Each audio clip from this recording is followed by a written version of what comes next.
All right. So again, for those who I did not say hello to earlier, good morning. It's so good to be here. I'm Canon to the Ordinary, as Jason just mentioned, and Chief of Staff for the Episcopal Diocese of Washington. And I'm so glad that I can be a part of this series of Becoming Beloved Community with you. I have a lot of respect for that program. And my theme for today with Becoming Beloved Community is the dual pandemics, as it says on this slide, addressing COVID-19 and racism in the Episcopal Diocese of Washington. Next slide, Jason. Is that the next So, slide? yep, that's it. Okay. Oh, it's so much bigger on here than it was on mine. So as I said, I'm really glad to be here with you, and thanks so much, Jason, for the opportunity to be with you and the invitation.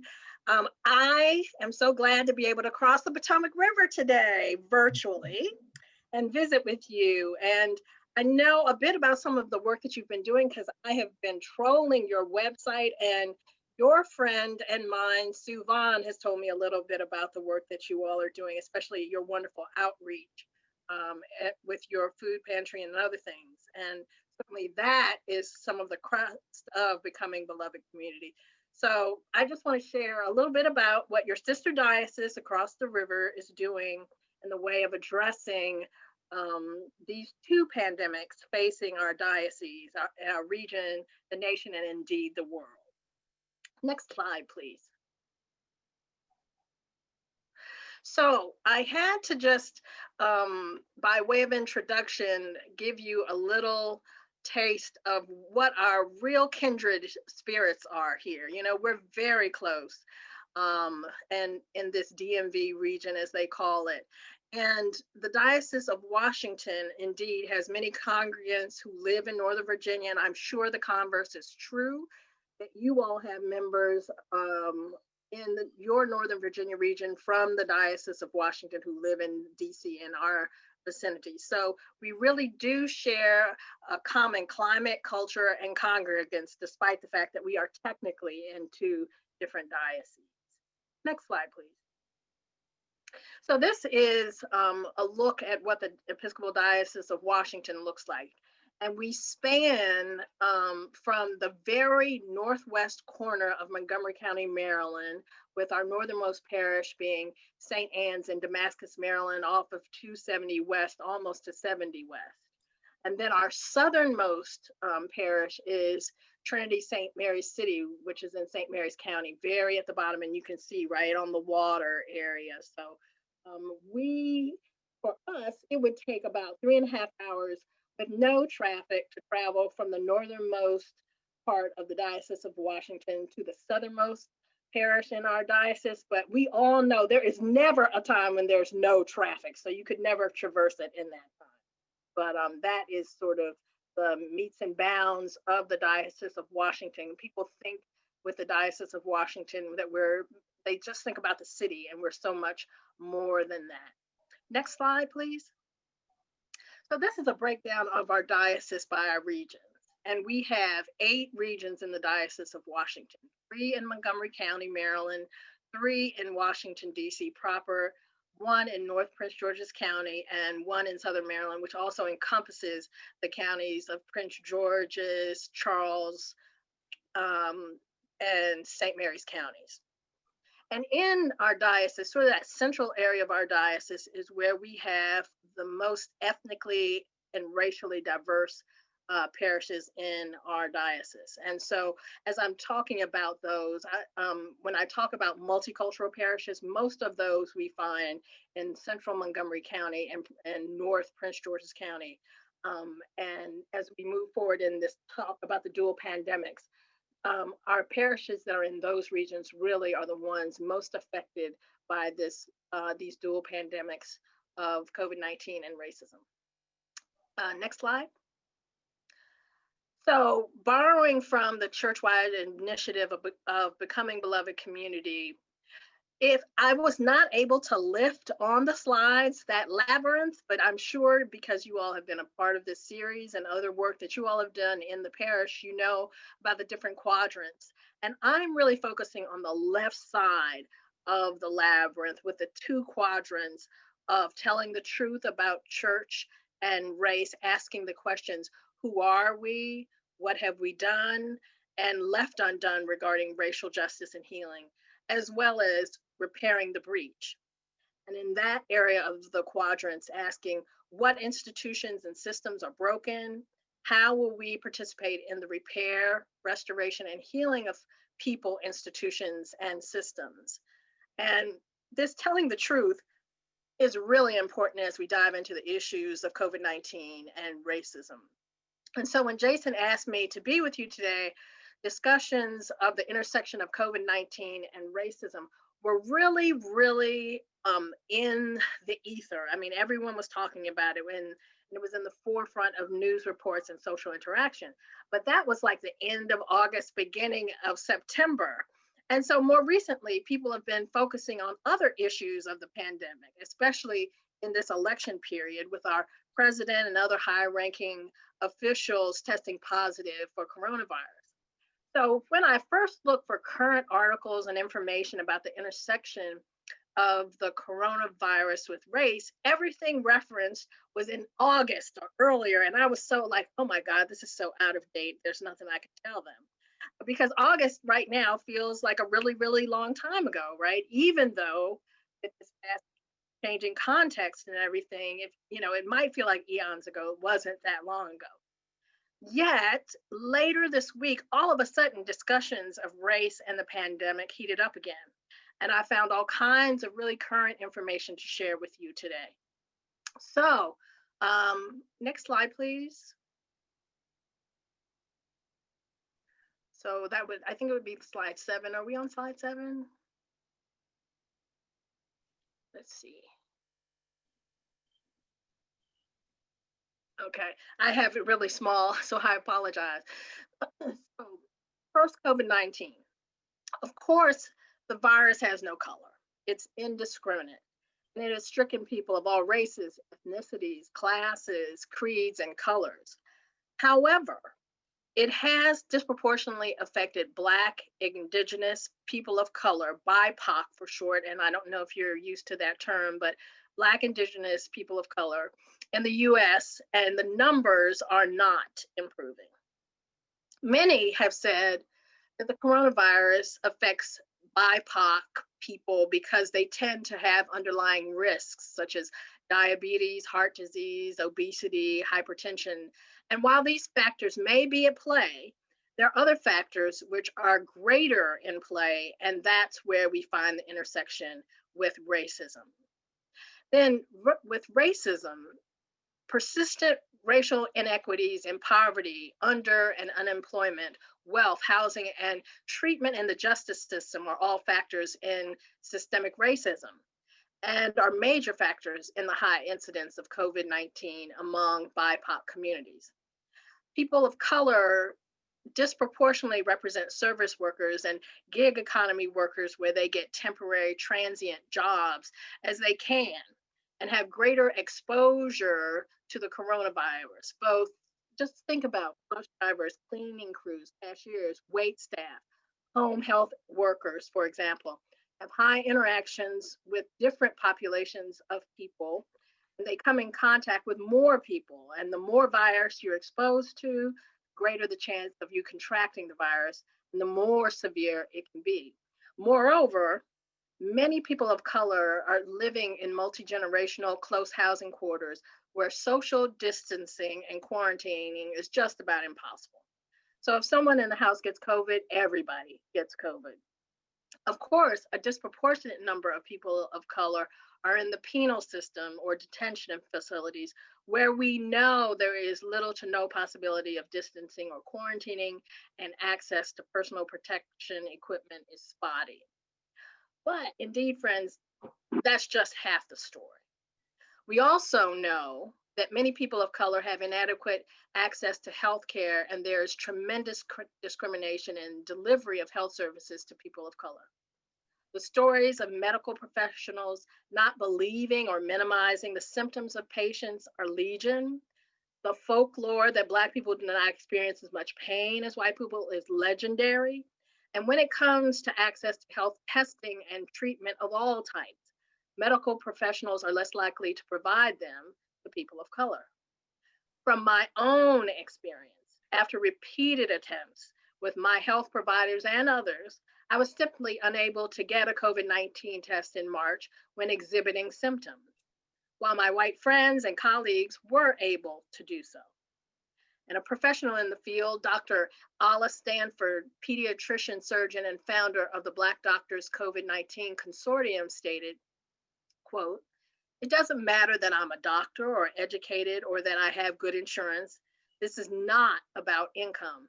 This is about color. The virus does not discriminate.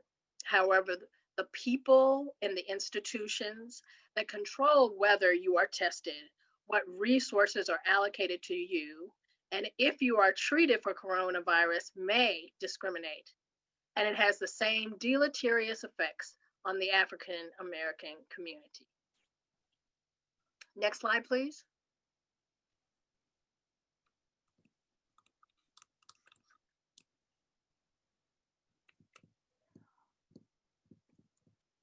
I think we'll be on slide 8.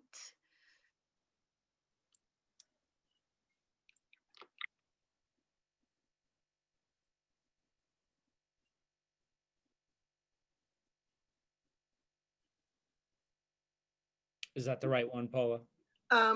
So I have it in a small box, so I can't see it as well. Let me see if I can. We were just on Black Americans is 3.2 times high. Okay, that's where we ought to be. Yep. Okay, that's where. That's it. Okay. So here we have the data provided by the American Public Media Research Lab with numbers published just last Tuesday. So as I had said, all of a sudden, all of this information was available again. And they've adjusted the numbers so that they are not unduly weighted by older Americans who we know have a higher incidence of contracting and succumbing to COVID. Therefore, we're comparing younger populations. So compared to white Americans, the COVID-19 mortality rate for Black Americans is 3.2 times as high as it is for white Americans. For Latino Americans, it is 3.2 times as high as it is for white Americans. For Indigenous Americans, it's 3.1 times as high in terms of the mortality rate. And for Asian Americans, 1.2 times as high. So as a Black American, Latino American, Indigenous American, and Asian Americans to a lesser degree, there is a much higher mortality rate with COVID-19, which is very concerning. Next slide, please. That should be slide 9.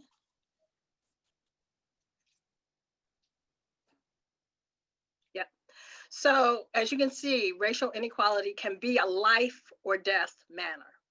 Being a BIPOC person significantly increases the risk of dying from coronavirus, notwithstanding the economic, family vulnerability, and community liabilities of the coronavirus.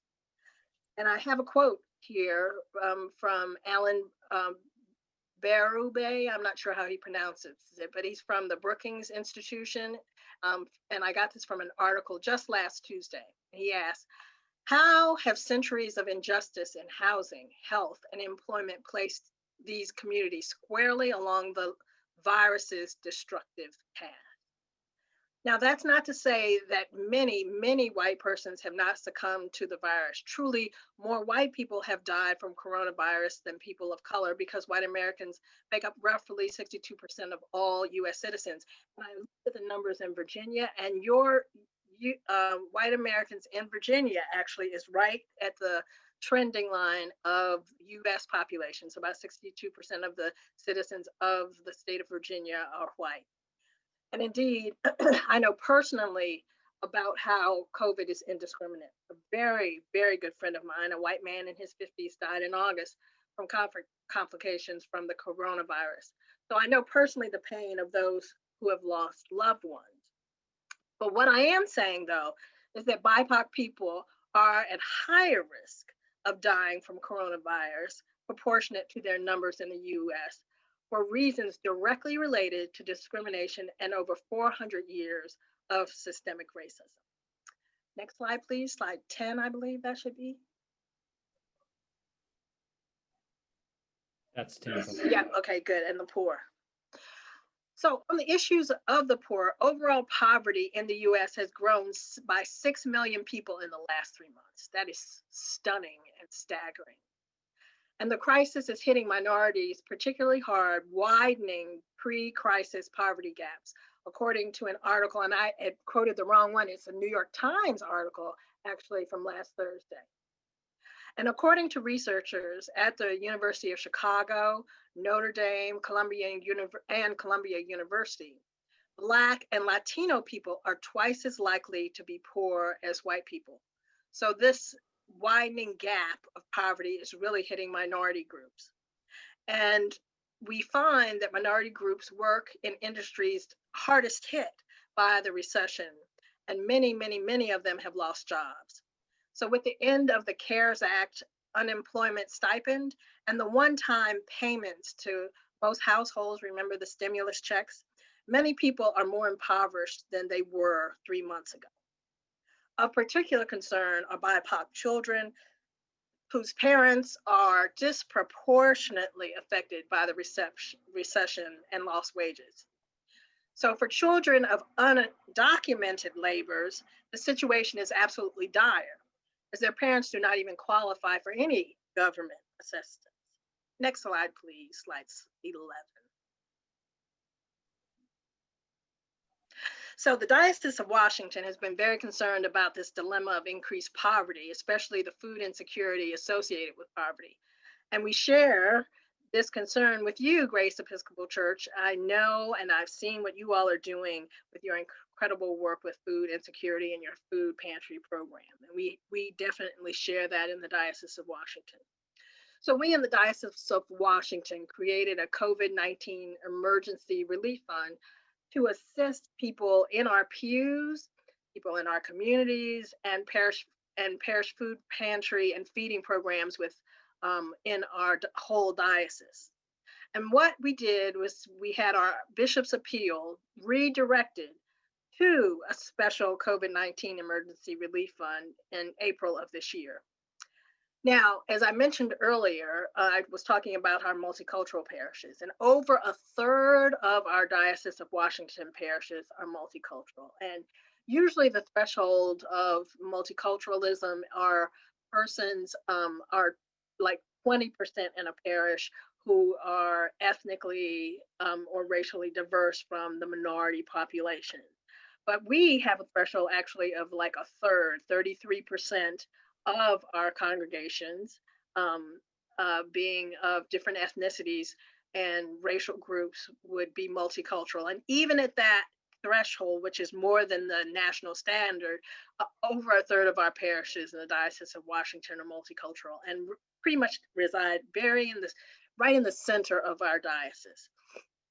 And so, as a result, many of our parishioners and community members have really felt firsthand the ravages of COVID-19. I had one parish where the senior warden's sister was one of the first people in Prince George's County to succumb to COVID-19. She was a teacher, and because she was one of the first cases, you know, it was on all the news reports and that sort of thing. And then their parish treasurer was hospitalized with COVID-19 and on a ventilator. Thankfully, he is out and recovering, but that's just in one of our parishes, multicultural parishes in Prince George's County. And another one of our parishes, we had a family that was written up in the Washington Post, where the father was laid off and the mother contracted COVID-19, delivering twin babies, and then was immediately put on a ventilator. Again, we are glad she eventually went home, but she has months of recovery ahead of her with 2 new twin babies, 2 children at home, and her husband being unemployed. So both of these cases in the Diocese of Washington involved multicultural parishes, and overall, our multicultural parishes have been disproportionately and adversely affected by COVID-19. And people all over the diocese wanted to help and donated a whole bunch of money to the relief fund. And I was at $160,000 in my last count, but I know it's much more than that at this juncture. Next slide, please. So overall, the COVID-19 Emergency Fund has helped over 800 individuals and families across the diocese and has helped with parish feeding programs also across the diocese. One example of a feeding program is we have a place at St.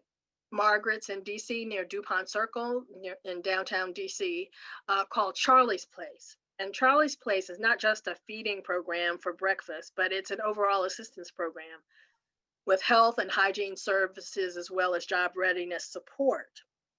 And officials in the district government were really concerned about Charlie's Place and its ability to continue to assist the unhoused population that's in the DuPont Circle area of downtown, as it's the only regular feeding program in the area of the city. And we, through funds with the COVID-19 Emergency Relief Fund, were able to dispatch quite a lot of funding to ensure that that program could continue. Also, we provided $20,000 in food assistance to members of San Mateo and St. Matthew's Parish, which is our largest Spanish-speaking parish in the diocese. So the majority of their 4 services are all in Spanish, one English-speaking service that is much smaller. So they have a large Spanish-speaking. Their Sunday attendance before COVID was about 600 people. And so really large parish, and we were able to provide assistance there. And the stories that I've shared about other people, they found as well in their parish. We also provided financial assistance to their Child Development Center staff, many of them people of color, many of them Spanish speaking, because when the lockdown started, it forced layoffs among the staff members. So we wanted to make sure they had financial assistance as well. Slide 13, please. And then we, as many in our area, the nation and the world, had an awakening to the insidious nature of overt racism when we watched George Floyd being killed by a Minneapolis police officer with his knee on his neck as he pleaded for his life and uttered those haunting but all too familiar words, "I can't breathe." Slide 14, please. And so I don't like that picture because I had to stretch it out, so it makes me look wider than I am. But we took to the portico of St. John's Episcopal Church, as Jason mentioned earlier. We met there at Lafayette Square, which is now renamed Black Lives Matter Plaza. And we provided prayers and presents and water and snacks and all we could to the people who were there. And many, many people of faith were there to say enough is enough. So we had clergy and laity in the Diocese of Washington, seminarians at VTS, and no doubt clergy and laity in the Diocese of Virginia, who on that fateful day, June 1st, were forced off St. John's property. And that day was followed by many, many other days where we had prayer vigils and witnesses, and to the extent we could, because for a little while, St. John's Lafayette Square was cordoned off with military police guard, even from us and the Bishop of Washington, which was very disturbing. But we continued to the extent we could, our witness of prayers and presence. Next slide, please. And so these events changed the focus of the Justice Initiative in our diocesan strategic plan. So 18 months earlier, we began the process of developing a diocesan strategic plan with input of over 900 members of the diocese who envisioned what was most important in our ministry as a diocese as a whole. And we came up with 3 major goals: church revitalization, Christian formation, and leadership and justice. And prior to June 1st, we had a more nebulous goal of justice priorities being dictated by the needs of each of our different regions of the diocese, and they would come up with their justice initiative. But after COVID-19 wreaked havoc, particularly on our multicultural members and communities, after George Floyd's death and the incidences of June 1st, the Diocese of Washington rallied around the notion of focusing on equity and justice, and we changed the emphasis of the goal. Slide 16, please. Next one. So in our strategic plan, we're talking about our plans from 2020, which has been unlike any other, to 2025. So it's a 5-year plan. And what we decided was that we would claim anti-racism and systemic inequity as the primary lens through which all of our diocesan strategic objectives will be addressed. We vow to provide resources, programs, and initiatives that will allow all of us in the Diocese of Washington to engage in anti-racism ministry, no matter our experience and or comfort in confronting racism. So we are like, wherever you are on the continuum of working for anti-racism, we want you, and we will provide all kinds of on-ramps for that. We're also working with a reparations task force, which was established late last year. And we all vow to reckon with our history, just like you all mentioned. What is our history of racism in our churches, in our institutions, and the diocese, finding out the stories that are behind these balconies that we have in our churches and our basements. And I tell you, if the walls could talk, our balconies and our basements would. And so together we have and will covenant to strive for equity and justice by adjusting our lens to focus squarely on dismantling racism in ourselves, our congregations, the diocese, and our communities. Next slide, please. And so we changed our mission statement for equity and justice to the following: to bravely uncover, understand, reckon with, and act to dismantle racism within ourselves, our faith communities, the diocese, and our localities. Next. Oh, no, we can stay on this slide. And so our 12-month priorities for equity and justice are to hire a missioner for equity and justice.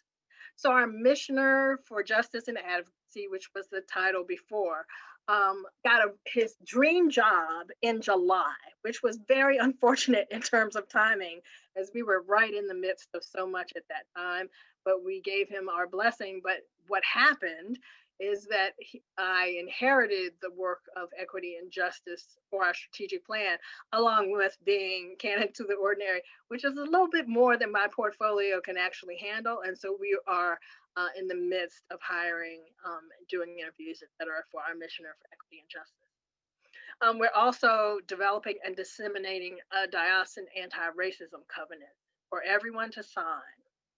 And we're also implementing online anti-racism training in English and in Spanish. And we're expanding our Sacred Ground. I don't know if you all are doing Sacred Ground, but Sacred Ground is a church-wide 10-session initiative of diverse racial recognition and reconciliation that provides safe spaces for sharing, listening, and learning. And then finally, as I mentioned, uncovering and reckoning with our racism's history in our diocese and in our churches. Next slide, please. So getting back to the tenets of becoming beloved community that I spoke of earlier, we decided that we would focus our efforts in becoming beloved community by addressing the dual pandemics first. And so in terms of that area of repairing the breach, we're providing dedicated diocesan funds for our COVID-19 relief and support. And we diligently found the resources and intend to continue that initiative so that we can support those who are most affected by COVID-19 in our diocese and in our communities in our diocese. Also, as you probably know, we've been advocating on behalf of BIPOC persons in the public square. You may have seen Bishop Buddy in particular. She has become a bit of an icon where these things are concerned after the June 1st incident. And so she has been our primary voice in the public square. To a lesser extent, I've also been participating on the local and national square on local and national media outlets and advocating for the rights of BIPOC persons. And we've had several rallies, vigils, and Bishop Marianne even testified at a congressional hearing. We're also supporting our reparations task force, as I mentioned earlier. And the task force is going to be helping us with reckoning with our history. We have a resident person, a historian who's actually associated with the Smithsonian and is a historian with them, but he's also written extensively about our diocese and our history as racism is concerned. And so as we plan our way forward in addressing systemic racism that has plagued our churches and our diocese, will have assistance in doing that reckoning, and we will be setting aside funds for that work. Also, in terms of the Becoming Beloved Community initiative, this notion of telling the truth is really important to us. So we have expanded and will continue to expand our Sacred Ground circles. We have 17 parishes that have completed or are participating in Sacred Ground offerings, and our diocesan staff, all 10 sessions, our staff is participating in Sacred Ground as a diocesan staff. We'll also be updating and moving, as I mentioned before, our Seeing the Face of God in Each Other anti-racism training online and offering it in both Spanish and English, and we have a task force working on that. We'll be able to affect that with the help of a Lilly Foundation grant through our School for Christian Faith and Leadership that we just got this grant, and we'll be working in expanding our offerings both in English and in Spanish. And we just this past week received a Becoming Beloved Community Rapid Response Grant. And so that will help us as we attempt to get offerings both in English and in Spanish. Just as a side note, in the last year, we have developed a cohort of the diaconate that are all Spanish speakers. And that was really important, coming primarily from our Spanish-speaking congregations in the diocese, although one is not, I believe. But we have expanded our diaconate program to have a Spanish-speaking school for the diaconate formation. And so it became even more important that we're able to provide anti-racism training in Spanish for all of our congregations, but also those who are in formation. And it's not going to be just a translation of Seeing the Face of God in Each Other. Indeed, it's going to have much more of focus in terms of culture, multiculturalism, and its impact on our people. So we're really excited about that. Next slide, please. Slide 19.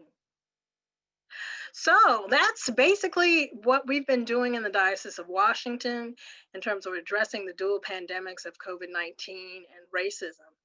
And I'm really happy to answer any questions that you have, or more important, to have an opportunity to share with you any insights you have, because I know I'm among experts. I heard a little bit of your earlier conversations.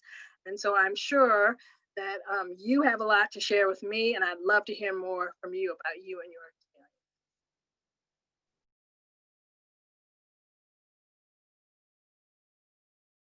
First, so our parishes, as I mentioned earlier, as we were developing the strategic plan, we had over 900 people across the diocese participating and giving feedback and that sort of thing. And so as we developed the strategic plan, we went back and forth and back and forth. So there was a series of programs and meetings. And then after we put together our first draft of the strategic plan, we went back out again. We had a group of people who were involved in it. Part of us implementing the strategic plan included us developing a dean structure. We never had a dean structure in the Diocese of Washington. And we were like, there is no way, you are right on the right track. There is no way we can disseminate information, and have the back and forth, which is really important, the back and forth communications in the diocese without having point people who are on the ground and able to disseminate the information and more important, back to the diocese. And so through our dean structure, we also revamped our whole communication structure. And so we have very intentionally themed and roll out communications within the diocese. So one of our very talented staff members became our communications director. And so we have very intentionally made sure that the back and forth of the diocese gets out on a weekly basis. And so Bishop Marianne used to always write a blog, and then we'd have other information in our weekly newsletter. And what we found is that people would read Bishop Marianne's blog and nothing else.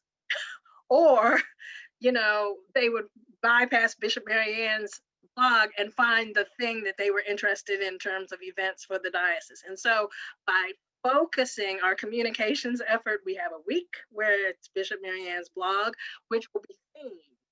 And so this whole issue of equity and justice has often been a theme of her blog in a very intentional way. And then on off weeks, we'll theme it. And so there have been like strategic plan newsletter where everything in it is about the strategic plans, the offerings, our school for Christian faith and leadership. Whatever the theme is, has really been able to allow us to hone down and really strategically plan. But we found that that's not enough, right? Not everybody opens their email. And so we have a variety. We have really tried hard for our communication. So whether it be in our dean's meetings, whether it's in our regional meetings, which we're doing right now in the diocese, and all of that, we theme very carefully and get out as much information as we can. We're overhauling our website, which needs a lot of work, but it is very strategic. So there's a whole hub on COVID information. There's a whole hub on the strategic plan. There's a whole hub on our School for Christian Faith and Leadership, which was just launched this fall. And so we find that people have different ways of getting their information. So we've been like saturating every mode of communication that we can, such that people know. And what happens when you do that is that people say it's too much, we're getting too much information. We can't hold all that information. But we have tried to maximize the exposure of all of that we're doing, and we're doing a lot. We might be doing too much even, but all that we're doing, we've tried to, so that people can pick and choose and pull out those things. Because I think we all have, and I'm not talking about just the Diocese of Washington now, I'm talking about us in the church wide. We're like, how do we get information to people who are at home and juggling teaching with their kids and doing all of these different things that take attention away? I mean, the whole struggle of parents right now is really, really, we are very sensitive to that. And we have clergy who are trying to do that too. And so maximizing the exposures, which is part of most communications plans anyway, one kind of thing is not enough. We've tried to do such that we can get information out to people and ensure that they have the ability to take advantage of the many, many offerings that we're providing. Yes.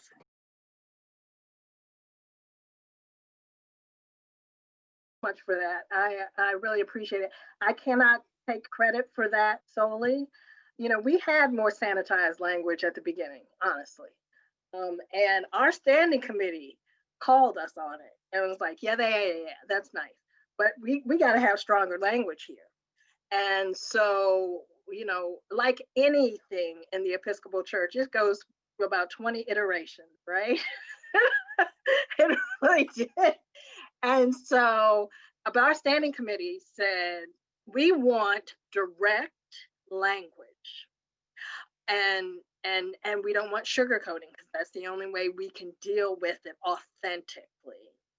And then our diocesan council, we're like every other diocese. And so we're counting pennies, like literally, right? And when our missioner for advocacy and justice left us for his dream job in July, we were not sure that we'd be able to hire a new missioner, even though we changed all of our emphasis, Commissioner for Equity and Justice. And our diocesan council was like, I don't care how tight the budget is, this is a priority of the Diocese of Washington. And so we're going to hire this missioner and we're going to enact these initiatives. And they have called me as a temporary missioner for equity and justice to the council meetings to give a reckoning to them every month. And so, it's not just our diocesan staff, it's not just our bishop, although she has been our front person, but it has really been a movement of the diocesan leaders, and I dare say many of our parishes that just ran ahead of us. I mean, I mentioned the topmost area of our diocese. St. Anne's Damascus is that parish, and they started Sacred Ground right when the pandemic was jumping off. And so like they had their first meeting of the 10 in person and all the rest were online, and they gobbled that program up and in their 10 sessions in warp speed, and then came to me, Paula, okay, what's next? Now, St. Anne's Damascus is not a multicultural parish. As a matter of fact, they have very few people of color in there, but St. Anne's Damascus has been one of our front lines in terms of the work that we're doing with our COVID-19 relief fund. They've been working with immigrants and undocumented persons and people who are in very difficult situations to help them. They were one of the first to sign on to help in those areas. And so for me to say that it has been a diocesan-wide effort, especially in, as you've mentioned, the very direct language on how we address these issues of the dual pandemics, it's been a real, I can't understate how much we've had support throughout the diocese, and we're lucky for that. We really are, because it did not have to be that way. So they've allowed us to be brave and bold and direct in a way that I give God thanks for.